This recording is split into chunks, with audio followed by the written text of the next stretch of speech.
Hi అండి, అందరికీ good morning. ఇవాళ మీకు వచ్చేటప్పటికి మా వీధిలో వినాయకుడి నిన్న నిమజ్జనం అండి. చూడండి ఒకసారి మీకు వీడియో చూడండి. క్రేన్ ఎందుకు అని మీరు అనుకోవచ్చు. ఈ బొమ్మ వచ్చేటప్పటికి 18 అడుగుల బొమ్మ అండి. మా వీధిలోకి వచ్చేటప్పటికి బొమ్మ అనేది లే సరిపోవట్లేదు. అందుకని చెప్పి క్రేన్తో తీసుకొని వెళ్తున్నాము. సైడ్ అన్ని కరెంటు తీగలు అన్నీ ఉన్నాయండి. అందుకని చెప్పి చూడండి, ఒక బొమ్మ మీద ముగ్గురు ఉన్నారు కరెంటుకి సంబంధించిన వాళ్ళు. అది వైర్లు అన్నీ సెట్ చేసుకుంటా చాలా స్లోగా నిదానంగా చాలా జాగ్రత్తగా తీసుకొని వస్తున్నారండి. చూడండి, ఇప్పుడు చిన్నగా క్రేన్తో అక్కడ వల్ల కావట్లేదండి.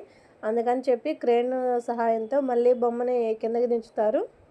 చూడండి, చూసారండి మీకు అసలు అక్కడ బొమ్మ చూసారా? క్లియర్గా మీకు కనపడుతుంది కదా, చూసారా? అటు సైడ్ ఇటు సైడ్ బోర్డులు ఉండటం వల్ల కూడా బొమ్మ అనేది సెట్ అవ్వట్లేదు రావటానికి.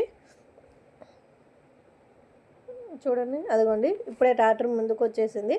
క్రేన్తో బొమ్మని కిందకి దించారండి. చూడండి, అదిగోండి చూసారా పైన అదిగో క్రేన్.